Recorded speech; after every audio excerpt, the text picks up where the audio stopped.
بخاری میں دین کی کتابیں نہیں ہیں، تاریخ کی کتابیں، تو اس وجہ سے دین تو قرآن سے لیں یا سنت، دونوں کتابیں تاریخ کی ہیں. آپ غلط جگہ چلے گئے ہیں. تاریخ کے معاملے میں آتھینٹسٹی کوئی نہیں ہوتی. زیادہ سے زیادہ یہ ہے کہ میری تحقیق یہ ہے، آپ کی تحقیق یہ، اس سے آگے کچھ نہیں ہوتا.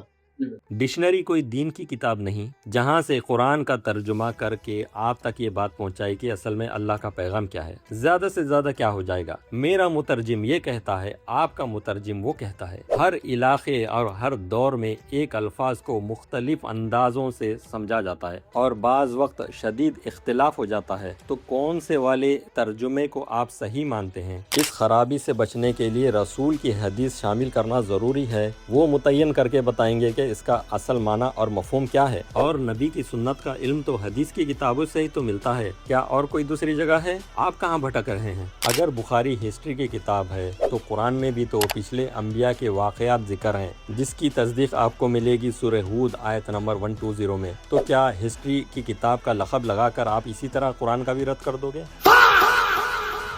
ہسٹری کی کتاب ہے، اس ہسٹری کی کتاب میں بہت سی چیزیں زیر بحث آئی ہیں، ان کو ہم پڑھیں گے، ان کی تحقیق کریں گے.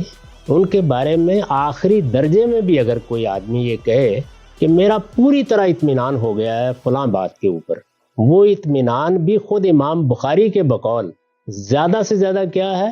ظن، گمان غالب. شیطان غامدی جس کام کو آپ زن اور گمان غن کی پیروی کرنا کہہ رہے ہو، اللہ سبحانہ و تعالیٰ وہی کام کرنے کا حکم دے رہے ہیں. دلیل سورہ نساء آیت نمبر 83. جب بھی کوئی بات تم تک پہنچے یا تو اسے رسول کے پاس لے جاؤ یا اولی الامر کے پاس، وہ تمہیں تحقیق کر کے بتائیں گے کہ اس کی حقیقت کیا ہے. اور اولی الامر سے مراد امت کے فقہا اور علماء ہیں. دلیل تفسیر طبری سورہ نساء آیت نمبر 59. اللہ کا حکم تھا، اسی لیے تو حدیثوں کو پرکھنے کے اصول وجود میں آئے. اور ابن مبارک رحم اللہ فرماتے تھے کہ حدیث کی سند دین میں سے ہے، اگر سندوں کے سلسلے نہ ہوتے تو جو کوئی جو کچھ چاہتا کہہ دیتا. دلیل صحیح مسلم حدیث نمبر 32. جیسے کہ یہ شیطان غامدی بنا دلیل کے جو دل میں شیطانی وسوسے آتے ہیں کہہ دیتا ہے اور اس کو دین کا حصہ مان لیتا ہے. ایسے لوگوں کے لیے اللہ سبحانہ و تعالیٰ ارشاد فرماتا ہے سورہ انعام آیت نمبر 144 میں، اس شخص سے بڑھ کر ظالم کون ہوگا جو اللہ پر اس لیے جھوٹ باندھے تاکہ کسی علمی بنیاد کے بغیر لوگوں کو گمراہ کر سکے. حقیقت یہ ہے کہ اللہ ظالم لوگوں کو ہدایت تک نہیں پہنچاتا. دین کا اس سے کوئی تعلق نہیں. دین پورا کا پورا بالکل یقینی ہے، اور وہ دو چیزیں ہیں، قرآن اور سنت. اور سنت کسی بخاری میں نہیں لکھی ہوئی، وہ مسلمانوں کے عمل کے ذریعے سے منتقل ہوئی اور مسلمانوں کے پورے عمل کے ذریعے سے ہوئی ہے. اس پر اجماع ہے. میں اس کو بیان کیا کرتا ہوں کہ اگر آپ کا بچہ شعور کی عمر کو پہنچنے کے بعد سنت دیکھنا چاہے تو اسے کہیں جاؤ قریب کی مسجد میں جا کے دیکھ لو، نماز جیسے پڑھ رہے ہیں.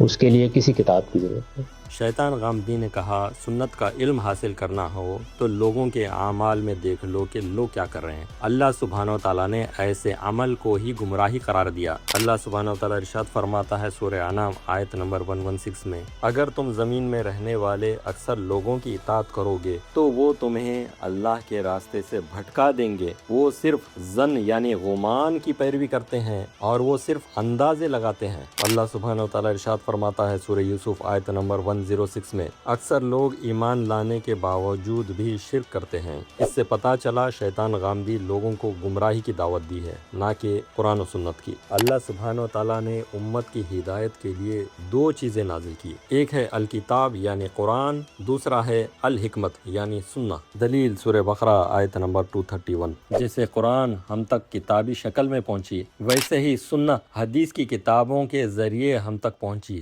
اور اس کا علم حاصل کرنے کے لیے اللہ سبحانہ و تعالیٰ نے امت کو حکم دیا کہ اہل ذکر سے پوچھو اگر تم نہیں جانتے، دلیلوں اور دستاویزوں یعنی کتابوں کے ساتھ. دلیل سورہ نحل آیت نمبر 43-44. یہاں سے ہم کو پتہ چلا شیطان غامدی کا اپنے باطل قیاس پر مسلمانوں کا جو اجماع کا دعویٰ تھا وہ جھوٹا ثابت ہو گیا. قرآن کے بعد سنت کا علم حاصل کرنا ہو تو بخاری اور مسلم سب سے افضل ترین کتاب ہیں اور اس پر مسلمانوں کا اجماع ہے. پہلی دلیل تفصیل امام نووی اپنی شرح میں فرماتے ہیں، علماء کا اتفاق ہے کہ قرآن عزیز کے بعد سب سے صحیح کتاب صحیح بخاری اور صحیح مسلم ہے، امت کی طرف سے اسے تلخی بالقبول حاصل ہے۔ اور امام ابن کثیر اپنی کتاب البدایہ والنہایہ میں فرماتے ہیں، صحیح بخاری کی مقبولیت اور اس احادیث کی صحت پر علماء اور تمام مسلمانوں کا اجماع ہے۔ اور فرمایا کتاب سیاہ الصحیح مسلم میں وہ تمام احادیث کے جن کو امام مسلم نے اپنی کتاب میں صحیح کہا ہے ان کی صحت قطعی ہے اور ان سے حقیقت میں علم ناظری حاصل ہوتا ہے۔ اسی طرح کا معاملہ ان احادیث کا بھی ہے کہ جن کو امام بخاری نے اپنی کتاب میں صحیح کہا ہے، اور اس کی وجہ یہ ہے کہ تمام امت کے نزدیک ان کتابوں کو تلقی بالقبول حاصل ہے، سوائے ان افراد کے جن کے اختلاف یا اتفاق سے اس اجماع کی صحت پر کوئی اثر نہیں پڑتا۔